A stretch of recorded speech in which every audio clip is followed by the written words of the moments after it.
morning. Welcome back to the Mayor's Table. I'm Mayor Tommy Roberts, and my guest this morning is David Sypher, who is the Director of Public Works at the City of Farmington. David, it's good to have you back as a guest. Thank you, Mr. Mayor. So David, this morning we're going to talk about our Pavement Management System.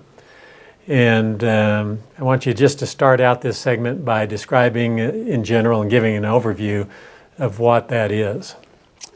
What we want to do is spend the taxpayers' money wisely. We, in order to do that, need to know the condition of our streets so that we're not overlooking streets that would be more efficient to spend our money on than other streets.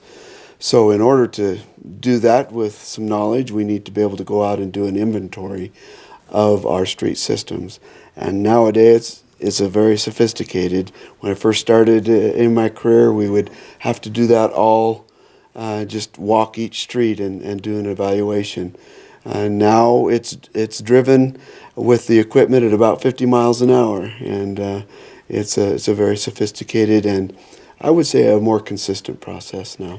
So I guess my first thought when I began to learn a little bit about this system was that, you could probably hire me and save a lot of money, and I could go out and tell you which roads looked bad and which looked worse and which looked fairly good, but it's not that way. And you alluded to that already, that that's the kind of the old system, but now technology has evolved in such a way that we can really get a very, very good handle on the condition of our streets. So talk about how that's done. What is the technology? Well, the technology we're using today, you mount your computer and your lasers and your cameras in a truck, and you can actually calibrate everything that you need so that when you go out, you have in detail a condition, the distress condition of a street, whether it has longitudinal cracking, horizontal cracking, the patchings that are out there, what type of total condition that you have in your street. And so it's a nice analysis. You're getting actual laser measurements of the distance of the crack, the closeness and spacing you call the density of the cracks, and just a total solid condition survey that you're getting that's even-handed. It's a standard, and it's not subjective. It's far more objective.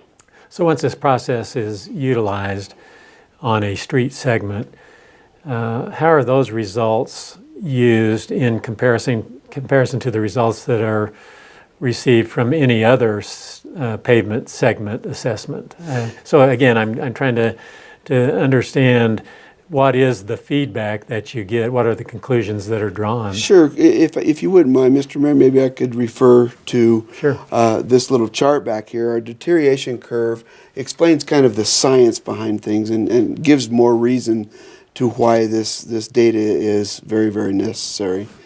In the first place, when we have put down asphalt pavement, we're really usually talking about a life of anywhere from 0 to 22 years. In our local streets, we may get 22 years out of a street. In a high-use arterial where you have 30 or 40,000 average daily traffic flow, you may only get up to only 5 years of use. So this is a typical deterioration curve, and when you put down asphalt in the first place, you have, of course, an excellent rating, and we would grade that at a 100. And then as it totally turns to nothing but rubble, we would grade that at a 0. Mm-hmm. These are the categories, the typical categories that are given. And so as you know where you're at, you'll see that it isn't a linear curve, it's an exponential curve. And so you get out to this point, and all of a sudden you tank straight off on that curve. So whereas it might take $1 to maintain your pavement at this stage, which we call a satisfactory stage, all of a sudden if you go just 1 year, maybe 2 more years, all of a sudden you're down to paying $5 to $7 to repair that same section of road. So it becomes critical to catch it before you fall off the cliff, so to speak. And so that's why it's so important. We do our condition assessment, get these OCI, or overall condition index ratings, and know where we're at, because there's a different fix and a different cost associated with the different fixes at each given stage. So we use this data to help us prioritize our repaving projects. Absolutely. And I take it that we want to begin to do something to remediate pavement at a point at which we're still at a satisfactory performing level. Once we fall below that, we're at the fair level, that maybe we can still maintain our roadways at a fair level. But when we get down into that below fair, into the poor and very poor and serious and critical, then it's beginning to cost us a lot more money to remediate those roadways. Yes, and so if you give me $5 to spend, so to speak, and I've got to go out and do 5 roads with that $5, and it's cost me $1 per road for those that are up in this part of the curve, the satisfactory level, then that's where the taxpayers want me to spend my money, because that's where it's very effective. So I can get a 5-to-1 return on your dollar, or I could take that $5 and do one street that has to be reconstructed.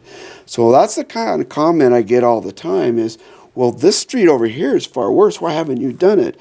Well, it's because we want to spend our money on the streets before they get to the reconstruct stage, because we get a 5-to-1 return, or sometimes you could even say a 7-to-1 return on our investment as for the taxpayers. So it's kind of a no-brainer. Since we've adopted this pavement management system and this assessment system, how successful have we been in getting to these projects and remediating these declining roadways before they get to the poor level?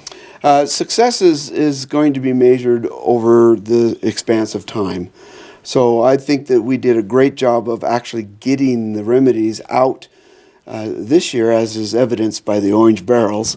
And I think while it took some patience by our citizens, it's going to pay great dividends in the future. So from my perspective, it really looks like we've gotten really good success in our first few years of using this systematic approach. So it's kind of a preventative type of approach. But, oh, absolutely. But do we have an inventory of roadways that are currently in the poor to very poor category, the serious category that we can't get to because of restricted funds, lack of funds? We do, and we feel like there'll come a time when we'll need to address those.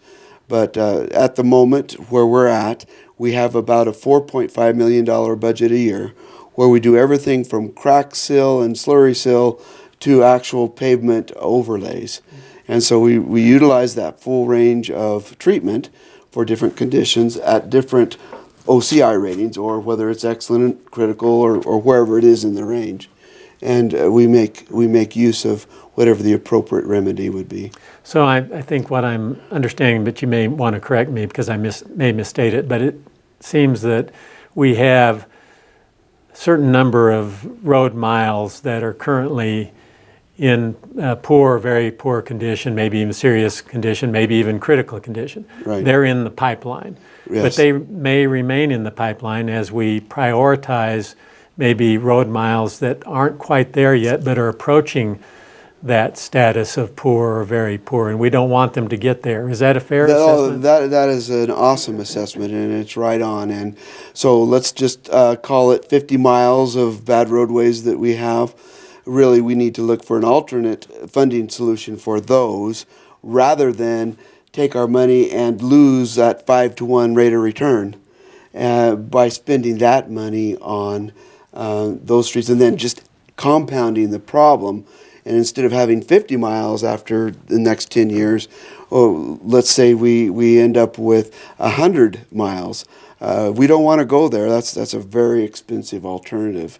So until we get the additional funding, really the remedy has to be that we would focus in on the maintenance level at the satisfactory level. And so the assessment system itself is a part of a vehicle. Yes. And the vehicle travels down these roadways and is making this assessment of the condition of the pavement. Yes.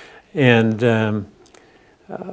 what does it cost us to have that technology available to us? And is it technology that we own, or do we lease that technology? Oh, we actually contract that out, and in this case, there's state purchasing bids, and there's also other conglomerative bids that we can utilize. We did in this case use that, and it's costing just under $100,000 for that survey every 3 years. Every 3 years, so $33,000 a year, That's essentially is what it is. That is correct. And so in your assessment as the director of the Public Works Department, you can justify that expenditure for the return on the other side. Oh, it's as saving of taxpayer dollars as we get to these projects when they need to be an incredible addressed. Savings, Mr. Mayor, an incredible savings, yes. It's instead of shooting in the dark, we're doing it well informed, and by so doing can keep these streets treated with the least amount of cost. Yeah. It's very interesting, and I want to thank you for being here today to give this information to our viewers. Anything you would like to add that we haven't addressed with one of my questions? Well, I think that's a pretty good quick summary. We would like, of course, to utilize everything in our tool bag. And I could share some of the things that's in our tool bag that we utilize. Also, just to inform people, when we go out there and get this data, it isn't just the distress data that's gathered. The first year that we did this, we actually got all of our sidewalk data, our sign data, our wheelchair ramp data, all the ADA compliance inventory. And so there's a broad spectrum of information that we use and that is valuable to us in this process. Yeah. I think there's probably plenty more that we could talk about that would be of interest to our viewers, but I think we're going to wind this segment of the Mayor's Table down. Okay, thank you. David, thank you for being here, and again, a very interesting topic. Thank you. I want to thank all of you for being with us once again on the Mayor's Table, and we'll look forward to seeing you again next Monday.